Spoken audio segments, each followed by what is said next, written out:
তা তুমি কি করে বুঝবে? বলে একেবারে পরিষ্কার স্পষ্ট বোঝা যাচ্ছে।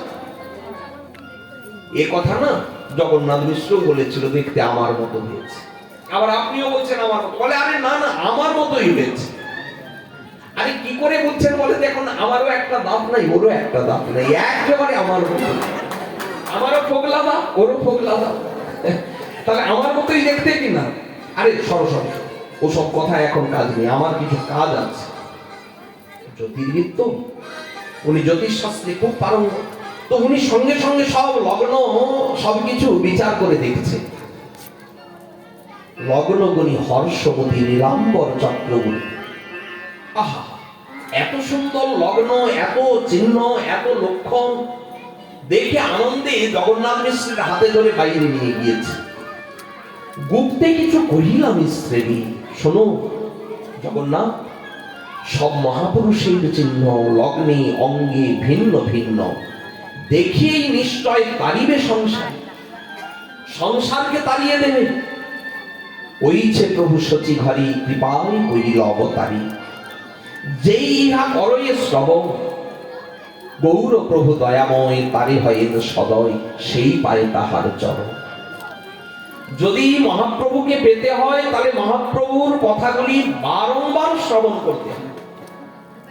যে যত মহাপ্রভুর কথা শুনবে, মহাপ্রভু তার কাছে তত সুলভ হয়ে যাবে। এই তো এখানে কবিরাজ গোস্বামী পাদ আমাদেরকে শ্রুতিফল দিয়ে দিলেন। ওইছে প্রভু সচিবারে কৃপায় কইল অবতারে, দেই ইহা করে শ্রবণ। যারা দেখেছে তারা তো পেয়েই গিয়েছে, কিন্তু যারা আজও শ্রবণ করবে, ভবিষ্যতেও যারা শ্রবণ করবে, গৌর প্রভু দয়াময় তারে হয়েন সদয়, সেই পায় তাহার চরণ। সে তার চরণ নিশ্চিত পাবে। কিন্তু পাইয়া মানুষ জন্ম জেনা শুনে গৌর গুণ, মানব জীবন পেয়ে যদি গৌর গুণ না শুনে, তার জন্ম ব্যর্থ হইল। পাইয়া অমৃত ধ্বনি পিয়ে বিষবর্ত পানি, জন্মি আসে জ্ঞানে নাহি মইল। ধরণী বলছে আমার বুকে ভার কখন লাগে জানো? এত বড় পাহাড় আছে, ভাল লাগে। একটা পাহাড়ের ওজন কত? কত পাহাড় আছে, পর্বত আছে, পর্বত মালাগুলি সব সাজানো হয়ে রয়েছে। ধরণী বললেন এসব ভার আমার লাগে। কিন্তু কোন পাপী, কোন কৃষ্ণ ভক্ত শূন্য ব্যক্তি যদি আমার বুকের উপর ভার দেয়, তখন আমার সেই ভার সহ্য করতে পারি না, সইতে পারি না। তাহলে এই জগৎ সংসারে কেন সে জন্মে থাকবে? জন্মেই মরে যাবে। কারণ যে গৌর কথা শোনে না, যে গৌর বিমুখ হয়ে থাকে, পাইয়া মানুষ জন্ম জেনা শুনে গৌর গুণ, তার জন্ম ব্যর্থ হইল। পাইয়া অমৃত ধ্বনি পিয়ে বিষবর্ত পানি, জন্মি আসে জ্ঞানে নাহি মইল। এই রূপে যখন শচীনন্দন এই নবদ্বীপে আবির্ভূত হলেন, সেই থেকে মায়েদের তো ঘরের কাজ গেল 12টা নিচে। দফা রফা বলে না, এখন আর ঘরের কাজ কারো মন দিয়ে হয় না। এই যে আপনারা এসেছেন, ঘরের কাজ কি মন দিয়ে করেন? আপনাদের যদি জিজ্ঞেস করা হয় আপনারা কি করেন, বলে কি আর করব, সকালবেলা ঠাকুর জাগানো, ঠাকুরের সেবা, ঠাকুরের অর্চন, ঠাকুরের ভোগরাগ, ঠাকুরের শয়ন দিয়ে আমরা একটু ভোজন করে আবার ঠাকুরের বিশ্রামন্তে ঠাকুরকে জাগানো, ঠাকুরের সন্ধ্যেবেলা আরতি, ঠাকুরকে আবার রাত্রে ভোগ নিবেদন, ঠাকুরজিকে শয়ন। সংসারটা করলেন কখন? আপনারা সংসারের কাজটা করলেন কখন? সব সময় তো ঠাকুরের কাজ, ঠাকুরের কাজ। তাহলে এই জগৎ সংসারে এখন তো সকলেই ঠাকুর ছাড়া আর কিছু জানে না। এই যেদিন থেকে নবদ্বীপে শচীনন্দন আবির্ভূত হয়েছে, এখনই যদি এই হয়, তাহলে শচীনন্দনের প্রাকট্য লীলা, প্রকট লীলা, তখন কার আর ঘরে মন থাকে? কোন একটা অজুহাতে সবাই গিয়ে শচীর আঙিনায় গিয়ে সমবেত হয়। ঘরের লোক যদি বলে আমি যাচ্ছ কোথায়, কেন যাচ্ছ? হে দেখো দেখো কত জোরে জোরে কান্নাকাটি করছে, আমি না গেলে থামবে না। জানো আমাকে এত চেনে, আমি গেলে তবে থামবে। সব রমণী ঘরে তো বলে যায় এই কথা, কিন্তু ওখানে গিয়ে সকলের মাথায় হাত তুলে যায়। সত্যি এখন কান্নাকাটি খুব করে, আনন্দময় স্বয়ং এসেছেন, কিন্তু এত নিরানন্দ তার অন্তরে কেন? তিনি কেন কাঁদবেন? তা তো কেউ বুঝতে পারছেন। সকলে গিয়ে বলে নেয়, আদর করে, কত সোহাগ করছে, কিন্তু কিছুতেই কান্না আর থামে। একজন গিয়ে বলে, তুই পারবি, তুই ছেলে মানুষ করেছিস, আমায় দে। মানে কি, ওকে একটু ছুতে তো পারবো, একটু কোলে তো নিতে পারবো, থামাতে পারি আর নাই পারি, গৌরকে সঙ্গে সঙ্গে কোলে নিয়ে আদর করে। ও যখন পারে না, আরেকজন বলে, খুব তো বড় মুখ করে বললি, তুই পারিস, দেখ আমি কেমন করে থামো। আরেকজন। সকলেই কোল ফেরত হয়ে গিয়েছে, কিন্তু কান্না আজ কিছুতে আর থামছে না। সবশেষে এক মা, সে বলছে, সচি, আমরা হাজার চেষ্টা করে কেউ পারছি না, আমরা চেষ্টা করছি, কিন্তু কিছুতেই তার কান্না তো থামাতে পারছি না। এক কাজ কর, তুই যদি থামাতে পারিস, দেখ। হরি বল, হরি বল, হরি বল। এই বলে আর যেই দিতে গিয়েছে, কখনো বল থেকে যায়নি। ছোট্ট বউ চুপ করে গিয়েছে, আর কান্না কান্না। সকলে বললো, এই তুই কি মন্ত্র বললি রে? আমরা সকলে মিলে চেষ্টা করে কেউ থামাতে পারলাম না, তোর বলে থেমে গেল। ও ভাবছে, আমিও তো কিছু বুঝছি না। আদর করলাম, কত তাকে চেষ্টা করালাম থামাবার, কিন্তু থামলোই না কান্না। যেই বললাম হরি বল, হরি বল, থেমে গিয়েছে। শুধু থামা নয়, এক গাল মুচকি হাসি উপহার দিয়েছে আমার। তুমি যে আমাকে হরিনাম শোনালে, তোমাকে একটা পুরস্কার দেব না? কি পুরস্কার? বলে, ওই ভোগলা দাঁতের এক গাল মুচকি হাসি, পুরস্কার দিয়ে দিল। আচ্ছা, বুঝেছি। এরপরে যদি গৌর কোনোদিনও কাঁদে, আমরা কিন্তু সবাই এসে হাতে তালি দিয়ে নাম করব, করাইতে চাহি প্রভু আপন কীর্তন, এতদর্থে অবতীর্ণ শ্রী শচীনন্দন। প্রভু যত যত যত যত প্রবোধ করই নারীগণ, প্রভু পুনঃ পুনঃ করি করই ক্রন্দন। আদর করলে কোথায় থামবে? আরো বেশি কান্না। কিন্তু একদিন হরিবোল হরিবোল বলে ডেকেছিল। হরি হরি বলি যদি ডাকে সর্বজনে, তবে প্রভু হাসি চান শ্রীচন্দ্র বদন। এখন সবাই ইঙ্গিত বুঝে গেল, জানিয়া প্রভুর চিত্ত সর্বজন মেলি। সদাই বলেন হাতে দিয়া করতালি, সবাই হাতে তালি দিয়ে হরিবোল হরিবোল বলে আর সবসময় ডাকছে। ক্রন্দনীর ছলি বোলাইল হরি নাম, নারী সব হরি বলে হাসি গৌর গুণধাম। এখন গৌরীর মুখে খালি হাস। তবে কি জানেন, যত বেড়ে উঠছে তত দুষ্টুমি বিদ্যা বাড়ছে।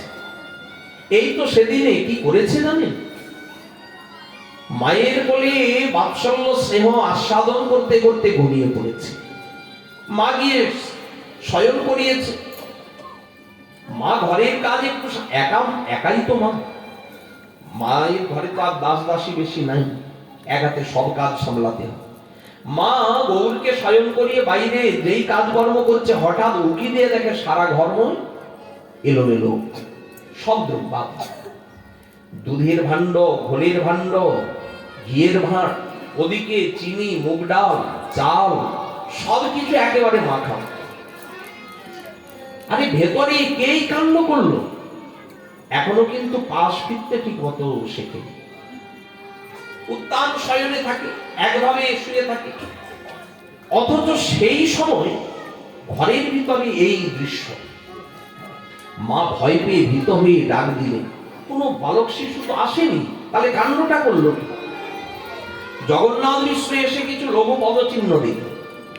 সচিমা বলছে, কোনো অসুর, কোনো অপদেবতা আসেনি তো ভেতরে। আমার নিমাইয়ের গায়ে আমি রক্ষা কবচ বেঁধে দিয়েছি, নৃসিংহের মন্ত্র দিয়ে তাকে শয়ন করিয়েছি, এই জন্য বোধহয় ছুতে পারেনি, রাগে এই সব কাণ্ড করেছে। জগন্নাথ মিশ্র বললেন, না দেখো, লঘু পদচিহ্ন, এতে আবার বজ্র, অঙ্কুশ, ধ্বজ, চক্র, মীন, এই সব চিহ্নগুলি দেখছি, এ তো ঈশ্বরের চরণ চিহ্ন। বুঝেছি। জানো, আমাদের ঘরে যে নারায়ণ আছেন না, আমরা তো রোজ সেবা করি, এই শিলা আজ বোধহয় মূর্তিমন্ত হয়ে আমাদের ঘরে এই রূপে কিছু একটা করেছে। আমাদের সন্তানের তো কিছু হয়নি, ও তো নিশ্চিন্তে ঘুমোচ্ছে। শচীনন্দন মনে মনে ভাবল, বাহ, করলাম আমি, নাম কিনল নৃসিংহ নারায়ণ, কাজটা তো করলাম আমি, আর নামটা কিনল কে নারায়ণ। সঙ্গে সঙ্গে কান্না শুরু করেছে, জেগে উঠে। সচিমা তাড়াতাড়ি করে গিয়ে আর কোলে নিলেন। কোলে বসিয়ে আদর করতে করতে, মায়েদের একটা অভ্যেস আছে, সর্বঙ্গ একটু খুঁটিয়ে খুঁটিয়ে দেখা। উমা যেই চরণটা খুঁটাতে গিয়েছে, দেখে চরণে সব চিহ্ন। কই দেখছেন? দেখুন, এই চরণ আর ওই চরণ তো হুবহু একই স্বরূপ। জগন্নাথ মিশ্র ফাপড়ে পড়ে যাচ্ছে, বুঝতে পারছে না। আর এটা এখন উত্তান শয়নে থাকে, ঠিক মতো পাশ ফেরতে পারে না। তাহলে এত কিছু কে করলো? হাঁটবে কি করে? চরণ চিহ্ন হাঁটলে তবে তো পড়বে। ঈশ্বরের যা ইচ্ছা মঙ্গলই করুক, এই প্রার্থনা। এক কলা করে বেড়ে উঠছে, এখন একটু একটু হামাগুড়ি দিতে শিখেছে। এখন তো মায়ের আরো চিন্তা, যাকে দেখে তাকেই ধরতে চায়। আরে বাবা, তুমি আগুন চেনো না? শিশু আগুন চিনবে কোথায়? শিশু কি আর আগুন কোনটা কোনটা বরফ বোঝে? ওরা যা দেখে তাকেই ধরতে চায়। কখনো কোনো পশু পাখি দেখলেও তাকে ধরতে চায়। সেদিন কি বায়না, হঠাৎ আকাশে তাকিয়ে দেখে সন্ধ্যেবেলা, মা একটু নিয়ে বেরিয়েছে, আকাশে চাঁদ দেখে আর কান্না ধরেছে। ওই চাই, না দিলে আর থামানো যায় না। শেষে মা কি করবে? তাড়াতাড়ি করে ঘর থেকে একটা আয়না নিয়ে এসে গৌরকে দেখাচ্ছে, এই দেখ আমি ধরে নিয়ে এসেছি। ওই চাঁদটাকে ঢেকে, ওপরে চাঁদ, তার উপরে আয়না দিয়েছে যাতে চাঁদটা দেখা না যায়। গৌরী দেখছে, হ্যাঁ সত্যিই তো চাঁদ, আসলেই তো গৌর চাঁদ, ওনার বদনটাই তো চন্দ্র। মহাপ্রভু এই প্রকার খুব জেদ ধরেছে, যা বলবে তাই চাই, এক রক্ষা। আবদার যদি করে, আর এতগুলি কন্যা সন্তান এক এক করে প্রাপ্তি হয়েছে, তারপরে বিশ্বরূপ আর বিশ্বম্ভর, আদর তো একটু বেশি হবেই মায়ের। গৌর যদি কিছু অন্যায় আবদারও করে, ওই যে মা এসে সব পূরণ করে দেয়। এই জন্যই তো গৌরের আরো আবদার দিন দিন বেড়ে চলেছে। সেদিন সকাল মায়ের কোলে সবে ঘুম থেকে উঠে পেটটা একটু ভরেছে, এখন মায়ের আঁচলটা টেনে টেনে বাইরে নিয়ে যাচ্ছে, চলো আমায় ঘুরতে নিয়ে যাবে। আচ্ছা, এখন ঘুরতে গেলে হয়? ঘরের সব কাজ করে রয়েছে। মা বলছে পরে যাব, বিকেলে যাব। না, শুনবে না, কান্নাকাটি শুরু করে দিয়েছে। আচ্ছা দাঁড়া দাঁড়া দাঁড়া। শিশুরা আবার খুব বোঝে ইঙ্গিত। মা তাড়াতাড়ি করে নতুন পোশাক নিয়ে এসে ছোট্ট গৌরীকে সাজিয়ে কেশসজ্জা করে দিয়েছে, অলংকার বহুবিধ সব এনে পরি। মা তো জানি এখন যদি এগুলি না করি, ও আমাকে ঘরের কোনো কাজ করতে দেবে, আমাকে এখন ঘুরতেই যেতে হবে। মা কি করেছে? সব ছোট্ট গৌরীকে পরিয়ে, সোনার অলংকার আদি সব পরিয়ে বাইরে বলছে, একটু তুই খেলা কর, আমি ততক্ষণে নতুন পোশাক পরি। এটা জানি, বোঝে। মাও নতুন পোশাক না পরে বেরোয় না, মায়ের সম্ভ্রম আছে না। মাই বলে ওই যে ঘরে ঢুকেছে, চুপচাপ নিজের মতো করে নিজের কাজগুলি সাজছে। কোথায় কি আর সাজা বোঝা? সাজলে হবে না, নিজের দেহকে অলংকারে সাজালে। মায়ের ঘরের সব কাজ বাকি। অনেক সময় কেটে যায়, গৌর বাইরে একা একা খেলছিল, এখনো কি মায়ের হলো না? ভেতরে উকি দিয়ে দেখে, আর কোথায় কি সাজাবে? মা তো ঘরের কাজ করছে। ছোট্ট গৌর মনে মনে ভাবছে, আমিও যেন মায়ের উপরে যত আমার মনের মতো করে আমি জোর খাটাই না, মা ঘরের কাজ করুক, আমি একা একাই এখানে খেলাধুলো করি না। হেনকালে দুই চোর ওই রাস্তার সামনে দিয়ে যাচ্ছিল। ওরা যেতে যেতে ওদের চোখ লেগেছে। ওদের কেন, জগতে কার চোখ না লাগে? এমন মূর্তিকে উপেক্ষা করে কেউ চলে যেতে পারে?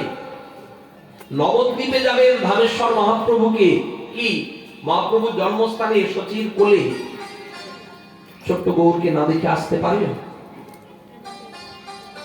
নিতাই গৌর মহাপ্রভুর জন্মস্থানে কেমন সুন্দর, ওখানে কিন্তু সেই বিশাল বিগ্রহ নয়, ছোট্ট নিতাই গৌর। এখনো যেন জন্মস্থানে শিশু নিমাই খেলা করছে নিতাই চাঁদের সঙ্গে, দুই ভাই। দেখলে প্রাণটা জুড়িয়ে যায়। কি আছে, যাবে অথচ ব্যবসা করে পালিয়ে আসবে, দেখবে না, এমন কেউ নাই। তো চোর দুজন, ওদেরও চোখটা লেগে গিয়েছে, তবে বালকেও লেগেছে। আবার বালকের অঙ্গে যত সোনা দানার অলংকার, ওগুলোতে আরো বেশি করে লেগেছে। ওরা তো চোর, ওরা তো আর সাধু নয়। সাধু হলে অলংকারে নয়, বিগ্রহেই লাগতো চোখটা। আর এরা চোর, বিগ্রহেও লেগেছে আর অলংকারে বিশেষ রূপে লেগেছে। মনে মনে ভাবছে, আচ্ছা এই বালক শিশুর যদি অলংকারগুলি সব চুরি করতে পারতাম, তাহলে আমাদের কিন্তু অনেকদিন আর চুরি না করলেও চলতো, কারণ অনেক দামে বিক্রি হয়ে যেত, দামগুলি সব পেয়ে যেতাম, মূল্যটা পেয়ে যেতাম। দুই চোর যুক্তি করছে।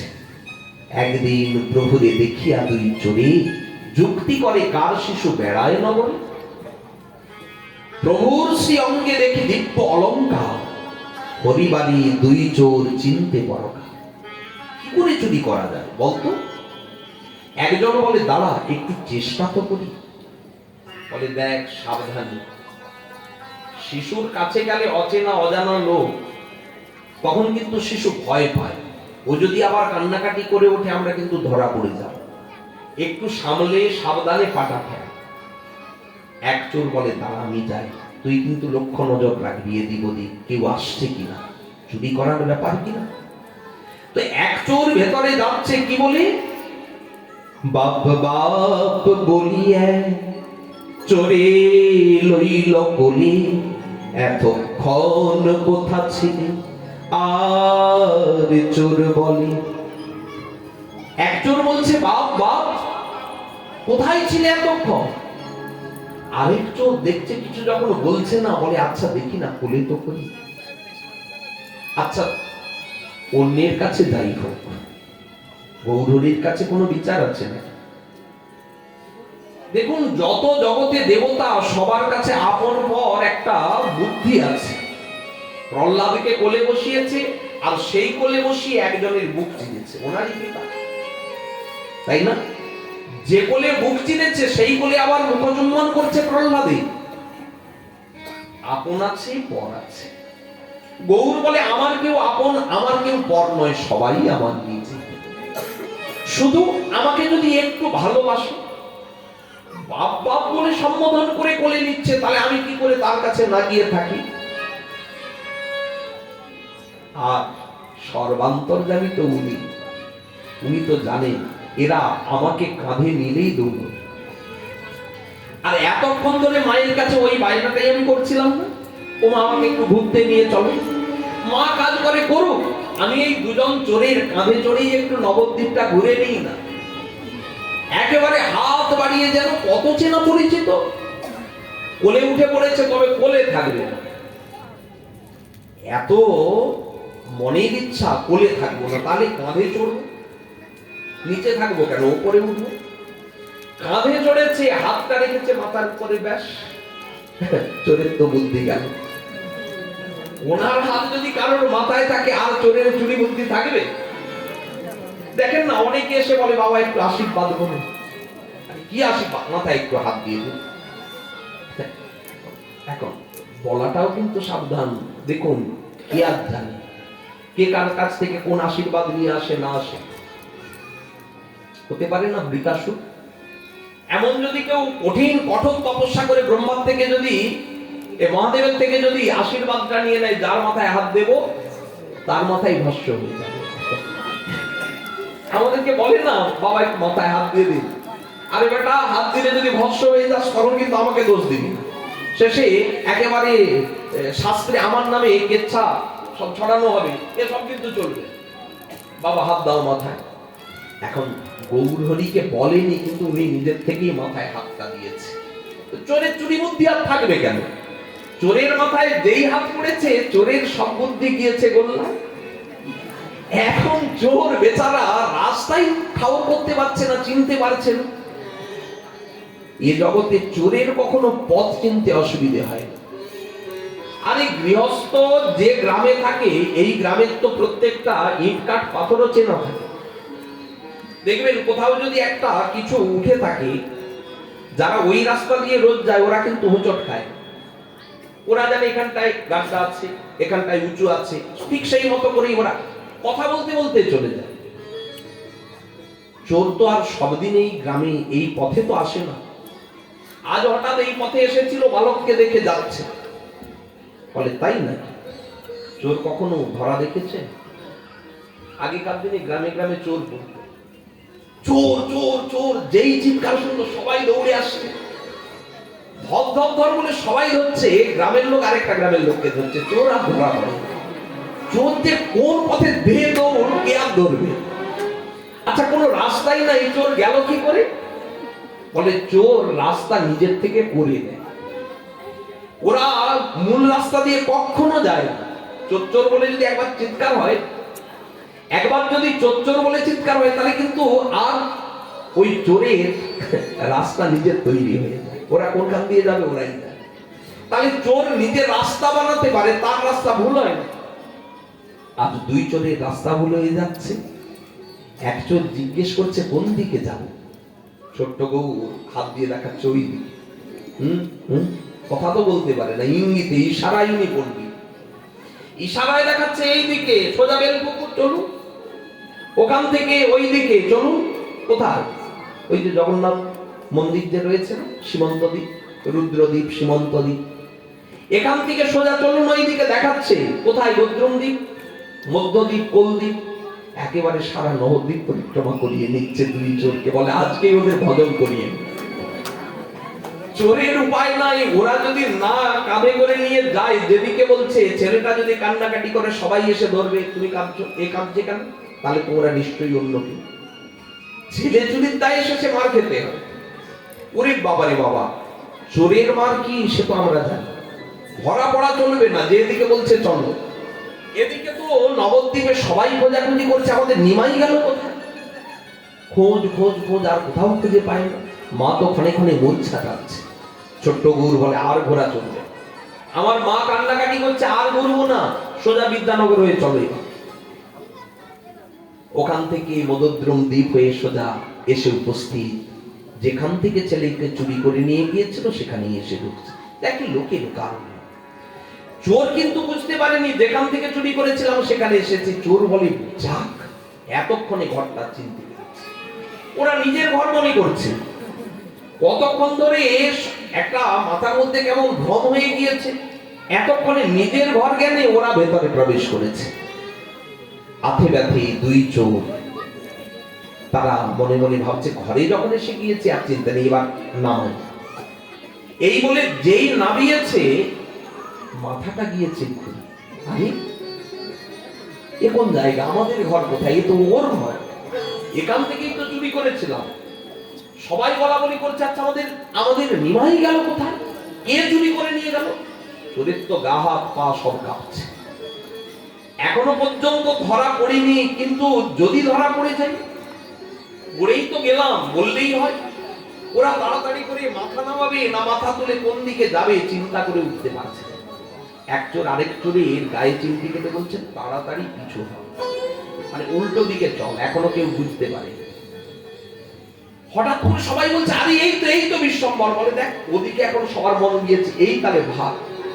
ওরা যেই উল্টো দিকে ঘুরেছে, বিশ্বম্বর ইঙ্গিত করে বলছে এই দাঁড়াও। দুজন থমকে গিয়েছে, ওরা দেখছে কি হয় কি হয়। ইঙ্গিতে বলে এরকম আসবে মাঝে মাঝে, ঘাড়ে চড়ে একটু ঘোরাঘুরিটা আমারও হয়ে যাবে। ও তো ভয়ে দুই চোর বলে সে পরের কথা, এখন তো আপনি বাঁচলে বাবার না ভাই, এখান থেকে আগে ভাগো। ওখান থেকে বেরিয়ে ওরা চিন্তা করছে পরম অদ্ভুত দুই চোর মনে করে। আচ্ছা কোন বা ভেলকি দিল কোন জনে? এই অদ্ভুত ভেলকি দেখালোটাকে চোর বলে ভেলকি বা দিল কোন জনে? ভেলকি দেখিয়ে দিল তো আমাদের। এখন বিচার যদি করি, পরমার্থে দুই চোর কিন্তু মহাভাগ্যবান।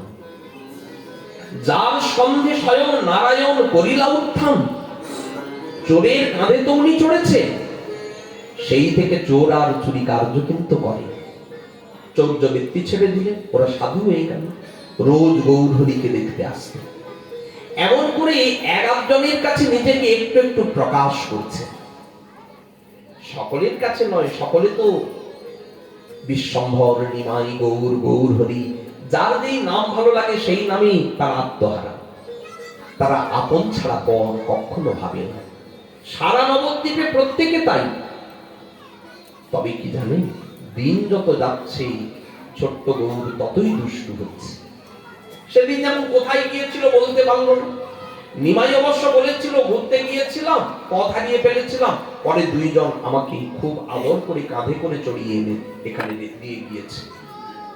চোরের নামে অপবাদ দেয়নি, চোরকে আরো সাধু সাজিয়ে দিয়েছে। এখন গৌরহরি এত দুষ্টু হয়েছে, ঘরে একটা মুহূর্ত তার দিকে যদি লক্ষ্যটা তার দিক থেকে অন্যদিকে চলে যায় তো কেন? আসলে উনি চান সর্বকিছু আমাকেই অর্পিত, অন্যদিকে মন দেবে কেন? আমি যেখানে এসেছি আমাকে বাদ দিয়ে অন্যদিকে মন দেওয়া চলবে না। এখন মায়ের তা বললে কি চলে?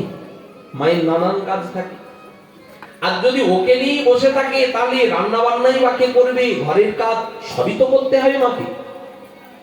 সেদিন আমার জগন্নাথ মিশ্র এক ব্রাহ্মণীর সঙ্গে দেখা। উনি বিভিন্ন তীর্থে তীর্থে ঘুরে বেড়ান, খুব ভজনানৈতিক ব্রাহ্মণ।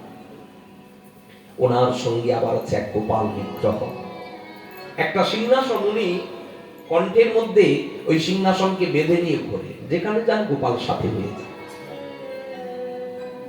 একেবারে গয়া, বারাণসী, অবন্তী, যত যত তীর্থ, অযোধ্যা আদি, দ্বারকাপুরী সব দর্শন করেছে। এটাই ওনার নেশা। ঘুরতে ঘুরতে নবদ্বীপে এসেছে। তবে নবদ্বীপ কোন তীর্থ বলে তখন প্রচলিত ছিল, কিন্তু সাধকের ওই যে বিভিন্ন তীর্থে যাবার ইচ্ছা, নবদ্বীপ ধামটাকে কৃপা করে আকর্ষণ করে নিয়েছে। আবার জগন্নাথ মিশ্র তাকে দেখে, উনি তো খুব সাধু বৈষ্ণব সেবী, এমন সাধু এসেছে আমাদের গ্রামে, কৃপা করে আপনি যদি আমার গৃহাতিথ্য গ্রহণ করেন।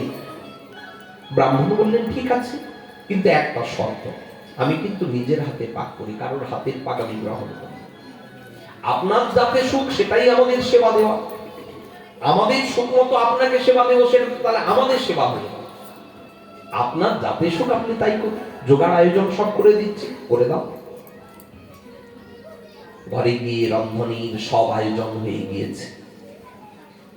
এখন উনি রন্ধন করতে করতে মাঝে মাঝে উঁকি দিয়ে দরজায় একটা শিশু মাঝে মাঝেই আসছে। সারা শরীরে কোনো পোশাক আশাক নাই, গায়ে ধুলো মাখা, খেলা করতে করতে মাঝে মাঝেই উঁকি দিচ্ছে। শুধু উঁকি দেয়নি, ব্রাহ্মণের চিত্তটাকে আবার টানছে, আকর্ষণ করছে। ব্রাহ্মণ মাঝে মাঝে দেখছে দরজার দিকে। আচ্ছা, উনি তাকিয়ে দেখছেন কি? উনি দেখছে রান্না বান্নার পদ্ধতি, আর ব্রাহ্মণ তাকিয়ে দেখছে কি? আহা, এত মিষ্টি ছেলে। আচ্ছা, এ কে? সচি বলে বলবেন না, ও আমার ছেলে, আমার ছোট্ট শ্রীমান, বড় খুব গুণী, এত ধীর, এত স্থির, লেখাপড়ায় তার এত মনোনিবেশ। সে গিয়েছে অদ্বৈত আচার্যের কাছে অধ্যয়ন করতে, আর এর কোনো কাজ নাই, কম্ম নাই, সারাদিন হো হো টোটো করে ঘুরে বেড়ায়। ব্রাহ্মণ তখন বলছে, দুষ্টু তো বুঝলাম, কিন্তু মিষ্টি কতখানি এটাও তো বলতে হবে। আমার খালি মনে হচ্ছে রান্না বান্না ফেলে ওকে বলে নিয়ে আদর করি, কিন্তু গোপালের সেবা তো করতে হবে। এই জন্যে আমার দায় পড়েছে এখানে, নাইলে খালি ইচ্ছা হচ্ছে আমি ওকে নিয়ে ওর সাথে খালি সময় কাটাই, গল্প করি। বুঝবে একটু পরে। গাড়টা নেড়ে দিয়ে চলে গেল ছোট্ট বোন। এই যে বলছে আমার সঙ্গে সময় কাটানো, একটু পরে বুঝবে। রান্নাটা হোক, রন্ধনাদি সব হয়ে গিয়েছে, সুন্দর পারস সাজিয়ে উপরে তুলসী পত্র দিয়েছে, তুলসী দল, আর গঙ্গার জল দিয়ে ঠাকুরজিকে নিবেদন করছে। ঠাকুরজি গ্রহণ করে। এখন নিবেদন করে তো ধ্যান করতে হয়। সন্তোষে ব্রাহ্মণ করিয়া রন্ধন, বসিলেন কৃষ্ণের করিতে নিবেদন। সর্বভূত অন্তর জামি শ্রী শচীনন্দন, মনে আছে বিপ্রের দিবেন দর্শন। ব্রাহ্মণ নিবেদন করেছে, ধ্যান মাত্র করিতে লাগিলা বিপ্রভ। আর সম্মুখে আইলা প্রভু শ্রী গৌর সুন্দর। শুধু আসেনি, এসে বসেছে, গোপালকে আবার আসন থেকে সরিয়েছে। গোপালের আসনে নিজেই বসেছে। গোপালের আসনে বসে যা কিছু নৈবেদ্য এক এক করে সব নিচ্ছে, আর চাকম চুমন করে ভোজন শুরু করেছে। ব্রাহ্মণ তো ধ্যান করছিলেন, মনে মনে ভাবলেন তারে কি ঠাকুরজি সাক্ষাৎ মূর্তিমন্ত হলে? এতদিন ধরে আমি সেবা দিচ্ছি, কই কোনোদিন তো ঠাকুরজিকে সাক্ষাৎ দেখি নাই, আজকে তাহলে ঠাকুরজি প্রকট হয়ে গেলেন। ধৈর্যকে হাত ধরে রাখা যায়? এত আনন্দ, আনন্দ আতিশয্যে আজ নয়নটা উন্মীলিত করেছে। যেই তাকিয়েছে, কোথায় কি তার গোপাল? এ তো সেই ছোট্ট গৌরহরি। আর গৌরহরিকে দেখা মাত্র ব্রাহ্মণীর মাথায় এলো হায় হায়, আর গোপালের তো তাহলে আর ভোগ লাগবে না, ও তো এটা জুটা করে দিই। ব্রাহ্মণ সঙ্গে সঙ্গে কি করবে? হায় হায় করিয়া ভাগ্যবন্ত বিপ্রটাকে অন্ন ছচি করিলে দুরন্ত বালক। ছুটে এসেছে জগন্নাথ মিশ্র। কি হলো কি হলো? দেখে কি ভোগ শালা থেকে, মানে যেখানে ভোগ লাগিয়েছিল ওই ভোগশালা থেকে দৌড়ে বেরিয়ে যাচ্ছে গৌর। ব্রাহ্মণ ওদিকে হায় হায় করছে, জগন্নাথ মিশ্র চিন্তা করলো সর্বনাশ, তাহলে তো নিমাই কিছু একটা ঘটিয়েছে অঘটন, ভোগ থেকে বেরিয়ে যাচ্ছে না। যেই এই কথাটা চিন্তা করেছে, উনি ছুটে যাবেন ছোট্ট গৌরকে ধরে শাসন করতে। ব্রাহ্মণ এসে হাতটা ধরেছে, কিছু বলবেন না। ও কি বলছে? ও তো বালক শিশু, ওর তো ভালো মন্দ এখনো জ্ঞান হয়নি, আপনি ক্ষমা করে দিন। জগন্নাথ মিশ্র চরণে পড়ে গিয়েছে, ব্রাহ্মণগণ আপনি আমাদের ঘরের অতিথি, আমরা গৃহস্থ। কোন অতিথি যদি সৎ আপ্যায়ন না হয়, তার দোষ তার দায় তো আমাদের বর্তাবে। আমাদের অপরাধের সীমা থাকবে না, সন্তানের অমঙ্গল, আমাদের বংশের অমঙ্গল হয়ে যাবে। তাহলে আপনি আমার কথা একটা রাখুন, আরেকবার একটু রান্না করুন, বেশি বেলা হয়নি। ব্রাহ্মণ বললেন না না, আমি তো তীর্থে তীর্থে ঘুরে বেড়াই, যেখানে ফলমূল কিছু পাই সেখানে তাই হইল। সব জায়গায় কি অন্নের ব্যবস্থা করা যায়? ফলমূল কিছু থাকলে, দধি দুগ্ধ থাকলে দিন, ভোগ লাগিয়ে দেব। না না, তা বললে হবে না, আমরা আর জীবনে কোনোদিন তাহলে ভোজনই করব না, আপনি যদি অভুক্ত থাকেন। এত অনুনয়, এত বিনয়, সঙ্গে সঙ্গে ব্রাহ্মণ বললেন ঠিক আছে, তাহলে দ্বিতীয়বার রন্ধনের আয়োজন করে দিন। দ্বিতীয়বার রন্ধনের আয়োজন হয়েছে। এদিকে ছোট্ট নিমাইকে পড়শিরা সব নিয়ে গিয়েছে। আচ্ছা নিমাই, এটা তোমার কি কাণ্ড কারখানা?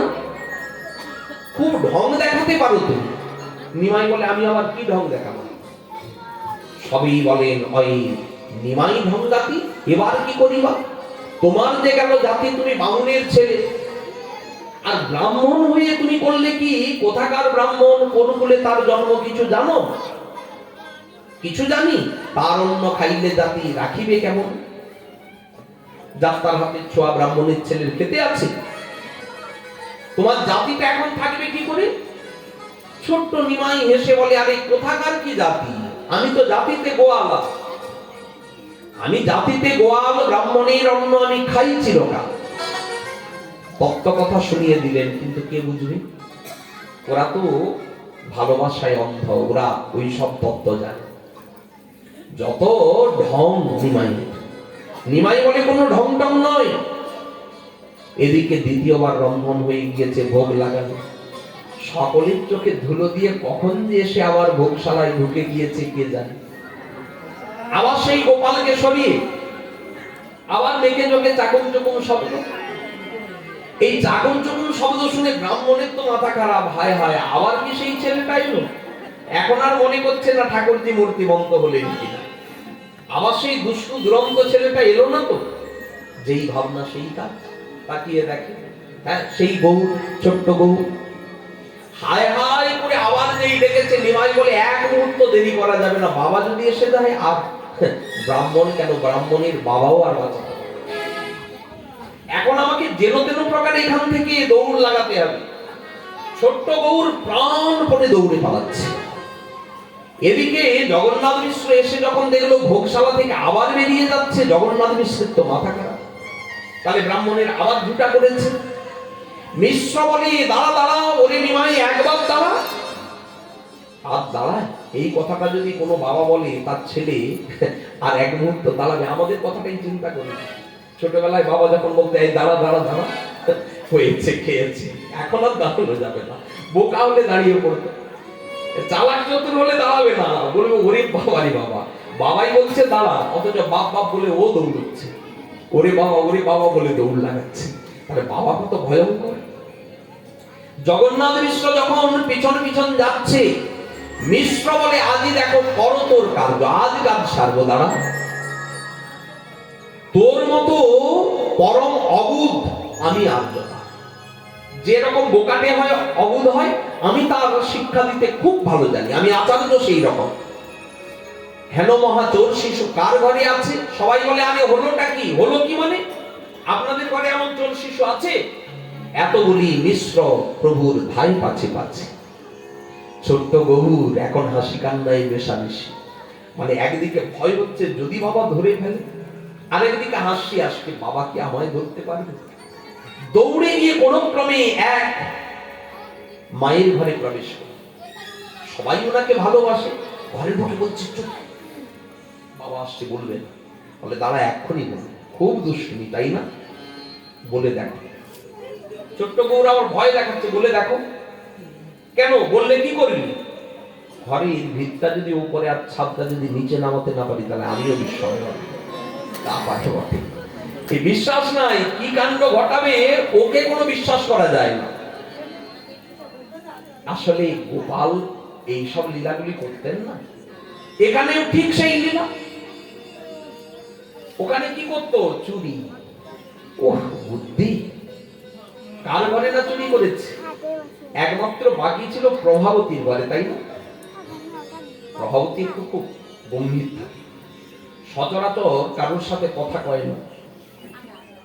একদিন যমুনায় গিয়ে সবাই জল নিতে গিয়ে ওখানে একসঙ্গে তো সব মিলিত হয় মায়েরা, আলোচনা করছে জানিস কাল না গোপাল চুরি করে পালিয়েছে। কে বলে জানিস শিকার করে রেখেছিলাম সেখান থেকে নিয়ে পালিয়েছে। কে বলে অন্ধকার ঘরে রেখেছিলাম সেখান থেকে নিয়ে চলে গিয়েছে। একজন বলে জানিস কালকে আমার শাশুড়িকে কি বিপদে ফেলেছে, আমি শাশুড়িকে ডাকতে দিয়েছিলাম, তুমি তো কোনো কাজ করতে পারো না, তুমি একটু দরজার সামনে বসে থাকো, চোরটা যেন না আসে। ও আস্তে আস্তে করে ভেতরে ঢুকলো। বুড়ি বলছে এই চুরি ঘরে ঢুকবি না, খবরদার ঘরে ঢুকবি না, খারাপ হয়ে যাবে। গোপাল বলছে খবরদার তুমি কিন্তু কিছু বলবে না, তাহলে খারাপ হয়ে যাবে। দুইজনে জেদাজেদি চলছে। ছোট্ট বউ দৌড়ে ভেতরে ঢুকেই আর ননির বাঁটটা নিয়ে এসে বুড়ির কোলে রেখে আর একেবারে বুড়ির হাতটা দিয়েছে ওতে। বুড়ি মানুষ এত শক্তি তো নেই, হাতটা ধরে দিয়েছে নবনীর ভেতরে, আবার সেইটা নিয়ে মুখে চোখে মাখিয়ে দিয়েছে। গোপাল ডাকতে লেগেছে আরে আসো আসো আসো, দেখবে দেখবে চোখ ধরেছি। বাস, বুড়ির তো মাথা খারাপ। বৌমা এসে বলে শেষে তুমি চুরি করে খাও, দেখো আমি গোপালের জন্য চিন্তা করছি। বুড়ি বলে আরে না, গোপাল বলে আমার হাতে লাগা আছে, আমি আমি চুরি করি, আমার নামে মিথ্যা অপবাদ দেয় এই বুড়ির দল। কি বিপদ বলুন তো। এরকম সব আলোচনা যমুনার ধারে গিয়ে হয়। আর প্রভাবতী বলছে হ্যাঁ রে তোরা আশকারা দিস তাই, কই আমার ঘরে তো কোনোদিন চুরি করে। পাশ থেকে এক গোপী বলি ও কি যেন গর্বের কথা, এটা গর্বের নয়, বৃন্দাবনে বাস করি অথচ গোপাল তোর ঘরে কোনোদিন এলো না, এটা আবার কিসের গর্ব? আমরা যতই তার নামে বলি আমাদের মনে একটা আনন্দ আছে, গোপাল আমার ঘরে চুরি করে। ভগবতী ভাবছে কথা তো ঠিকই, বৃন্দাবনে বাস করলাম, গোপাল আমার ঘরে চুরি করলো, লাভটা কি হলো? কিন্তু গোপালকে চুরি করাবো কি করে? গোপাল তো আমার ঘরে কোনোদিন আসে না।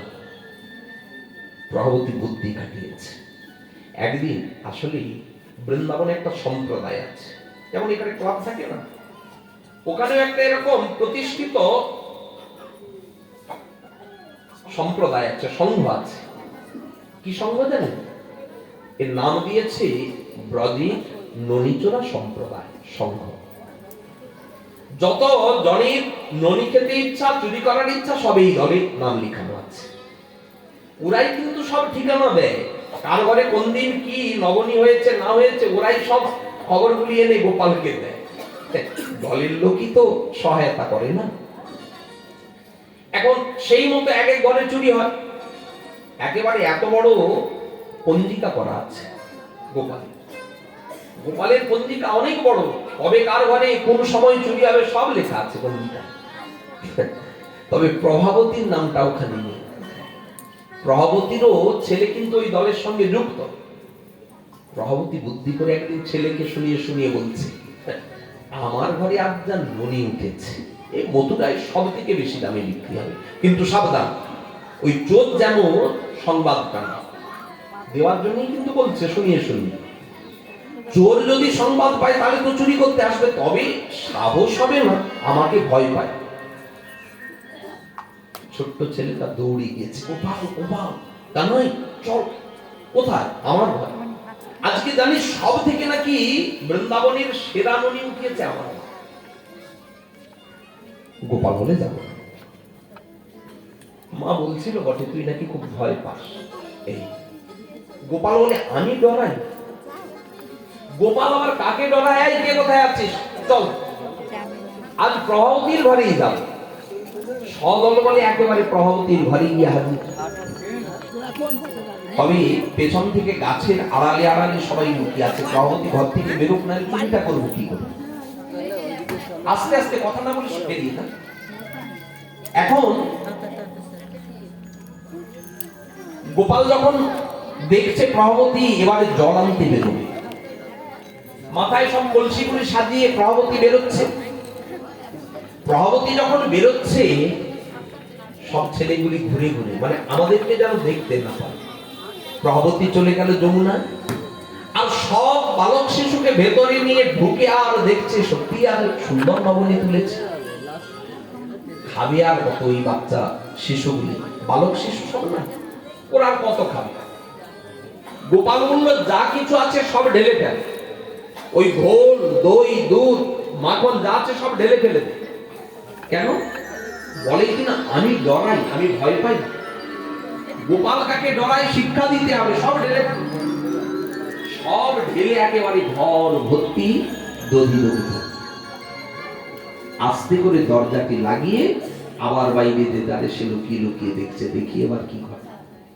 প্রভাবতী যথারীতি মায়েরা, ব্রজের মায়েরা সব কলসির উপরে আরেকটা কলসি, তার উপরে একটা কলসি, দুটো তিনটে কলসি মাথায় করে ওরা না ধরেই আনতে পারে। যথারীতি সেইভাবেই আসছিল। এর জন্য কিন্তু নিচে খুব তাকানো যাবে না, নিচের দিকে তাকাতে ও দেখতে পাচ্ছে না, ও সামনে চলে আসে, উপর দিকে ঠিক ওর ব্যালেন্সটাকে ধরে রাখতে হয় না। ভেতরে যখন ঢুকবে দরজাটা খুলে যেই পা দিয়েছে, আর জানে না তো প্রভাবতী ভেতরে কি হয়েছে। নবনী তো পিচ্ছল হয় না, পাটা পড়বি পরে একেবারে নবনীর উপরে পড়েছে, আর যেই পড়েছে পাটা পিছল কেটেছে। মাথায় এত ভারী জল আছে না, আর নিজের হাতটা সামলাতে পারে, পড়বি তো পর চৌকাঠের উপর। এই যে দরজার চৌকাঠ গুলো থাকে না, ওরে বাবারে বাবা, হাত তো উঠতে পারে না বেচারা। অনেক কষ্টে উঠছে যখন, তখন চারিদিকে হাততালি আর হো হো শব্দ। গোপাল ডরায়, গোপাল ডরায়, গোপাল ডরায় বলতে বলতে গোপাল দেব। তখন প্রভাবতী রাগ দেখে। প্রভাবতী বলে আচ্ছা, এর যদি উপযুক্ত শিক্ষা না দিতে পেরেছি তো আমিও প্রভাবতী। কোন ক্রমে উঠতে তো পারে না বেচারা, কোমর ধরে আর কি করবে, হাতে একটা লাঠি নিয়ে। রাগও সামলাতে পারছেন, আগেই বলেছি একটু মেজাজি। এখনই যাবো আমি যশোদা মায়ের কাছে, গিয়ে নালিশ করুন। ওকে যদি মার খাওয়াতে না পারি, আমার ঘরে চুরি। হাতে লাঠিটা নিয়ে আর কি করবে, কোমরটা ধরে ধরে কোন ক্রমে যাচ্ছে।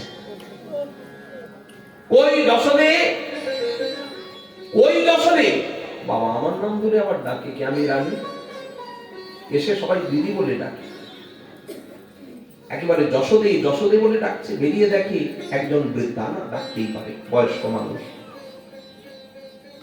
কি খবর? আমি প্রভাবতী। আরে প্রভাবতী, তুই কাল ছুরি ছিলে আর বুড়ি হলি কি করে? দেখো হাতে লাঠি, কোমরটা যদি ধরা থাকে কি মনে হবে? কোমর ধরেই তো এসেছে বেচারা। আরে তুই কালকে ছুরি ছিলে আজকে বুড়ি হলি কি করে? কে তোকে বুড়ি করলো? বলে তোর ছেলে। কোমরটা তো ভেঙেছে তোর ছেলে। আচ্ছা আমার ছেলের নামে দোষ? হ্যাঁ তোর ছেলে আজ আমার ঘরে চুরি করতে গিয়েছে।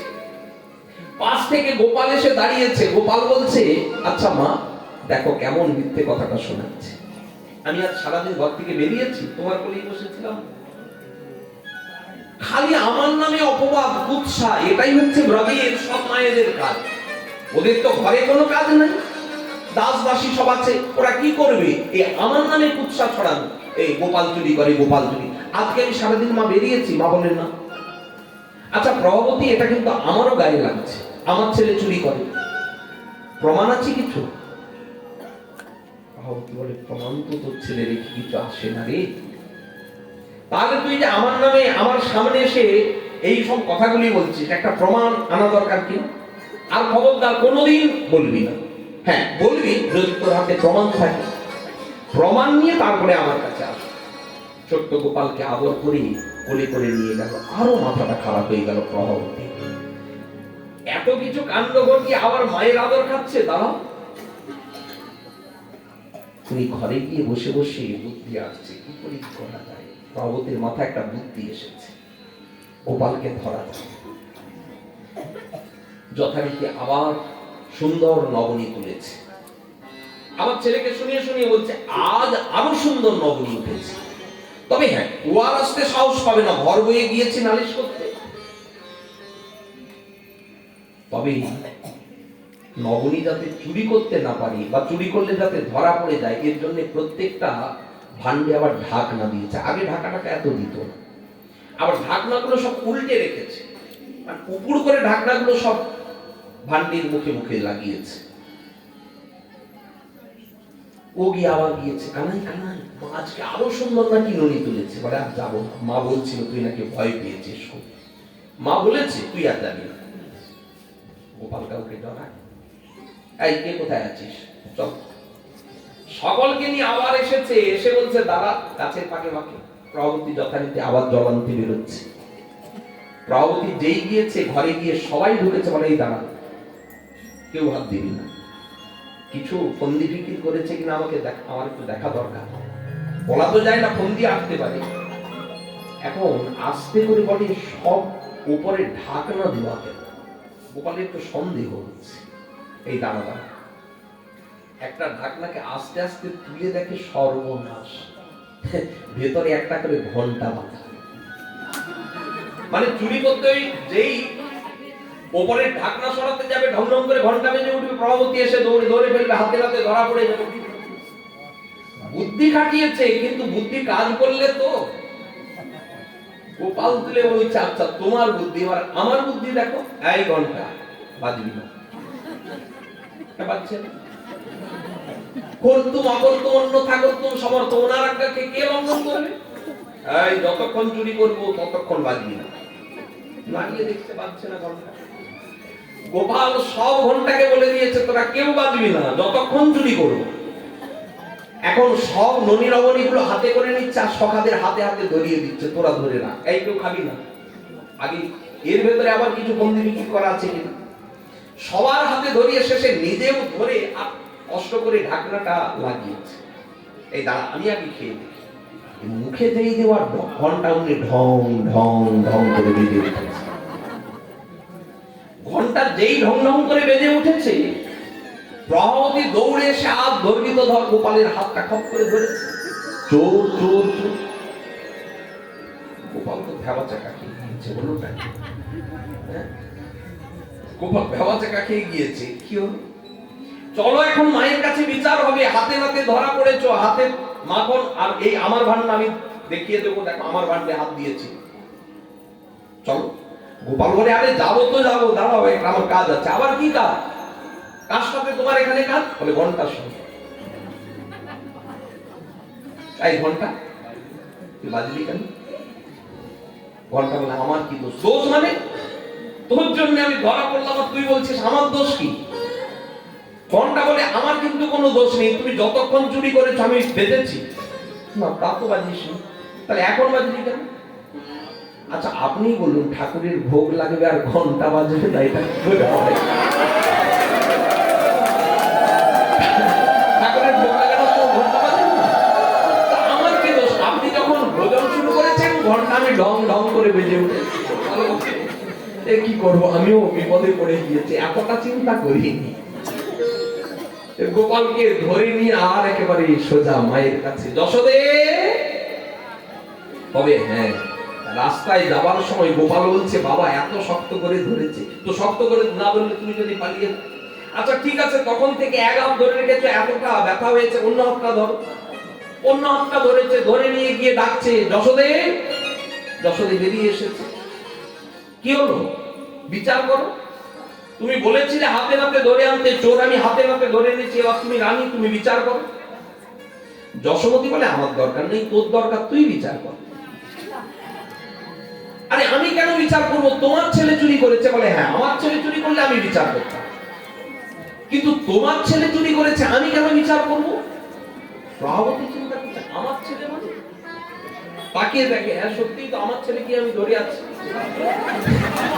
হাত পাল্টাতে গিয়ে কখন দিয়ে লোকটাই পাল্টে গিয়েছে বোঝাই যায়নি। এই তো দুরন্ত দুষ্টু মেয়েরা, ওখানে যেমন এখানেও ঠিক তেমন। ওই যে একবার একবার করে যাচ্ছেন আর ভোজন করছেন, দৌড়ে পালাচ্ছে। বাবা পেছন পেছন ছুটছে, আরে আরে দাঁড়া দাঁড়া, অবোধ ভালো, তোর মতো অবোধ বোকাটে ছেলে আচার্য হচ্ছে। ধরতে তো একবার পারি, হাত ধরতে পারি। ওই গোপী ওই নদিয়া মায়ের ঘরে উনি লুকিয়ে পড়েছে। এদিকে বিশ্বরূপ সেই কালে এসেছে। সব কথা শুনি ব্রাহ্মণের চরণ ধরলে, আমার ভাই কিন্তু খুব দুষ্টু, তবে মিষ্টিও তো বটে, তার হয়ে আমি ক্ষমা চাইছি। আরে কি বলো হে, তোমাকে দেখে আমার মন এত প্রসন্ন হয়েছে, আমার ক্ষুধা পিপাসা সব চলে গিয়েছে তোমাকে দেখে। বাবা কে তুমি? ওই যে দুষ্টু ছেলে, ওরই বড় দাদা। ও তুমি বিশ্বরূপ, তোমার মা তোমার কথা বলছে। এখন তাহলে অধ্যয়ন করে ফিরলে, সে কথা থাক পরে, আপনি আগে আমাকে কথা দিন আরেকবার রান্না করবে। বলে 2 বার রান্না করেছি, তুমি বলো আর করা যায়? ঘরে একটু ফলমূল কিছু থাকলে দাও। চরম ধরে বলছে, আপনি আমার অনুরোধ রাখুন, অনেক সময় লাগবে না, ঘরে দুগ্ধ আছে, তন্ডুল আছে, একটু মিষ্ট সংযোগ করে দিলেই পরমান্ন হয়ে যাবে। গোপালের খুব প্রিয় পরমান্নটা ভোগ লাগবে। পরমান্ন রান্না হচ্ছে, জগন্নাথ মিশ্র বলে, আগে খোঁজ নাও ওই দুষ্টুটা কোথায়। খুঁজতে খুঁজতে গিয়ে প্রবেশ করলো ওই ঘরে। চিন্তা নাই মিশ্র পুরন্দর, জগন্নাথ মিশ্র কোনো চিন্তা নাই। কেন? বিশ্বম্বর ঘুমিয়ে পড়েছে, এর থেকে এখনো শান্ত অবস্থা হয়। এখন আর দুষ্টু ছেলে নয়, দুষ্টুমি আর নাই। এখন যথারীতি সেই বালক এখন একেবারে শান্ত। শান্ত বালক শিশু কি করছে? শুয়ে আছে। সকলে কিন্তু চারিদিকে ঘিরে বসে আছে। ওদিকে জগন্নাথ মিশ্র উঠোনে বসলেন, ভরসা আছে কোন পাকে আবার চলে যায়। ভোগ যতক্ষণ না ওখানে হয়েছে সংবাদ পাচ্ছি, ততক্ষণ আমি এখান থেকে উঠবো। ওদিকে রান্না হয়ে তৃতীয়বার ভোগ লাগাবে। অদ্ভুত আশ্চর্য ঘটনা। যে ছেলেটা ঘুমিয়েছিল সে আস্তে আস্তে জেগে উঠল, আর সে যখন জেগে উঠে বসলো, সকলে যে জেগে বসেছিল তাদের আস্তে আস্তে ওরা সব শুয়ে পড়ল। জগন্নাথ মিশ্র উনিও ঝিমোচ্ছে। আস্তে আস্তে পা টিপে টিপে দরজার সামনে চেয়ে এসেছে, চমকে গিয়েছে। ওরে বাবা মানে বাবাই তো, বাবাই বসে আছে না। তবে বাবা একটু ঝিমোচ্ছে। পা টিপে টিপে ওখান থেকে কোন ক্রমে বেরিয়ে দিল, আর যেই দৌড়ে একেবারে সোজা ওই ব্রাহ্মণের ভোগের মন্দিরে। যখন ভোগ সাজানো আছে, ছোট্ট গোপাল কি করেছে? যথারীতি আবার গোপালকে সরিয়ে, এখন তো আরো সুস্বাদু পরমান্ন বলে কথা, একেবারে নিয়ে হাপুস হুপুস করে চেটে পুটে খাচ্ছে। ব্রাহ্মণ চিন্তা করছে, ধ্যান করতে করতে আবার কি এলো, সর্বনাশ, তৃতীয়বার যদি গোপালের ভোগটা নষ্ট হয়ে যায় আর কি করবে। হ্যাঁ, তাকিয়ে দেখে যেই ভাবনা সেই কাজ। এবার যেই ব্রাহ্মণ হাই হাই করতে গিয়েছে, সঙ্গে সঙ্গে ওই ব্রাহ্মণকে তখন বলছে, এই দাঁড়াও দাঁড়াও। গৌরহরি বলছে, দাঁড়াবো কেন?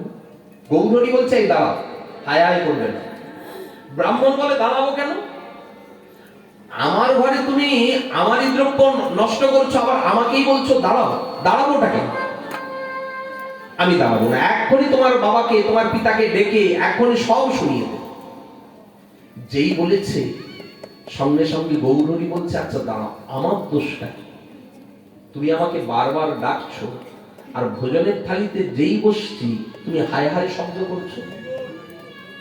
ব্রাহ্মণ বলে, তাহলে তুমি শুধু চোর নও, তুমি আবার মিথ্যেবাদীও। আরে আমার নামে মিথ্যে কথা, আমি তোমাকে ডাকছি, আমি কখন তোমায় ডাকলাম? মোর মন্ত্র জপি মরি করহ আহ্বান, আমার মন্ত্র জপ করে তুমি আমাকে ডাকছো না? রহিতে না পারিয়া আমি আসি তোমার স্থান, আমি কি করে থাকবো? আমি যেখানেই থাকি আমার মন্ত্র তুমি যখন জপ শুরু করছো, আমি তখন ছুটে ছুটে আসতে বাধ্য হচ্ছি। ব্রাহ্মণ বলে, আমি তো তোমার নয়, আমি তো গোপালের মন্ত্র জপ করছি, আমি তো গোপালের মন্ত্র জপ করছি। ছোট্ট গৌরহরি বলে, তাহলে আমি কি? সেইক্ষণে দেখে বিপ্র পরম অদ্ভুত, শঙ্খ চক্র গদা পতন চতুর্ভুজ রূপ। সেই বালক শঙ্খ চক্র গদা পদ্মধারী হয়ে চারি হাত। আবার পরক্ষণে দেখছেন দুই হাতে নবনীত, এক হাতে নবনীত, আর হাতে খা, আর দুই হাতে প্রভু মুরলী বাজান। তাহলে অষ্টভুজ মূর্তিতে দেখা দিলেন ব্রাহ্মণকে। দেখে কি আর স্থির থাকতে পারে সেই ব্রাহ্মণ? ব্রাহ্মণ নিজেকে অপরাধী ভাবছে। প্রভু, আমি তো তোমায় চিনতে পারিনি, আমি তো তোমাকে বুঝতে পারিনি। তুমি তুমি ছদ্মবেশে এসেছো, এই রূপে এসেছো, আমি চিনব কি করে বলো? কিন্তু ঠাকুর, আমি বড় অপরাধ করেছি। আমি তোমাকে আহ্বান করি ভোজনের থালি থেকে অভুক্ত অবস্থায় বারবার উঠিয়ে দিয়েছি, তুমি ক্ষমা করে দাও। ছোট্ট গৌর হাসতে হাসতে বলছে, আরে না না ব্রাহ্মণ, আমি তো তোমার সঙ্গে মজা করছিলাম। এখানকার শুধু কথা নয়, বৃন্দাবনেও তোমাকে এইভাবে 3 বার আমি পরীক্ষা করেছিলাম, সেখানেও শেষে আমি তোমাকে আমার রূপ দেখিয়েছিলাম। সেই তুমি জন্মে জন্মে আমার কিঙ্কর, আমার ভৃত্য। এখানে আমি লীলা করতে এসেছি, তুমিও এসেছো দেখো। আর তোমার ভক্তিতে আমি বারবার আসি তোমার স্থানে। আমি থাকতে পারি না অন্য জায়গায়, তুমি আমাকে ডাকছো না, আমি তাই তোমার কাছে চলে এসেছি। আচ্ছা, এই নবদ্বীপে তো কেউ তোমাকে চেনে না, জানে না, তুমি যে সাক্ষাৎ জগদীশ্বর। আর চিন্তা নেই, কেউ তোমাকে বকাঝকা করবে না, আমি আজকে সকলকে বলে দেব তুমি কে। গৌরহরি বললেন, খবরদার এই কথা কাউকে বলতে পারবা না, কাউকে বলবে। আমি এখানে যে বাৎসল্য স্নেহ সাধন করি, এটা যদি এরা ঈশ্বর বলে জেনে যায়, তাহলে তো আস্বাদন হবে না। তাই তুমি একথা কাউকেই বলবে না। ব্রাহ্মণীর অন্তরে লেগে থাকলো তার স্বরূপখানি। ওই যে চতুর্ভুজ, পরে আরো 4টি ভুজ দেখালে। কি হলো ব্রাহ্মণ, আর তীর্থে যাবে না? এই যে এত তীর্থে তীর্থে তুমি ঘুরতে আর যাবে না? ব্রাহ্মণ বলে, আর কি বা প্রয়োজন? সর্বতীর্থময় নবদ্বীপ ধাম, প্রভুকে ফেলে দিয়ে যাব কোথায়? আর কোনো জায়গা, কোনো স্থান যাওয়ার দরকার পড়ে না। এজন্য যারা ভজনারম্ভী তারা যদি একবার ব্রজ, নীলাচল আর নবদ্বীপে এই 3 ধামের দর্শন করে ফেলে না, তাদের আর এত যে জগতে তীর্থ, সেই তীর্থে লোভ থাকে না, যাওয়ার বাসনাই থাকে না। বরং তারা এই 3 ধামের কোনো না কোনো এক ধামকে আশ্রয় করে সারাটা জীবন প্রতিজ্ঞা করে কাটায়, বেরোবে না। কত সাধক যারা এই নবদ্বীপকে আশ্রয় করে থাকে, নবদ্বীপের বাইরে পা দেব না। অসুস্থ ডাক্তারবাবু রেফার করে দিয়েছে, এখান থেকে নিয়ে চলে যান।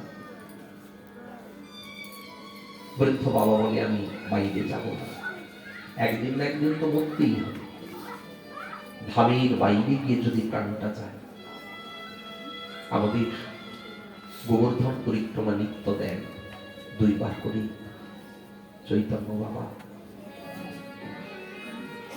বলছিলাম যে বাবা একবার নবদ্বীপ যাবেন না? বলে রোজই তো যাই,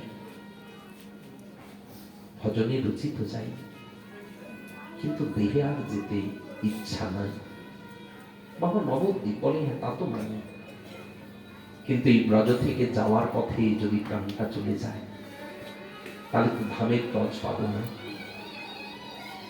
কতজনের হয় না সারা জীবন ধামে বাস করিলেন, কিন্তু প্রাণটা ধামের বাইরে চলে যায়।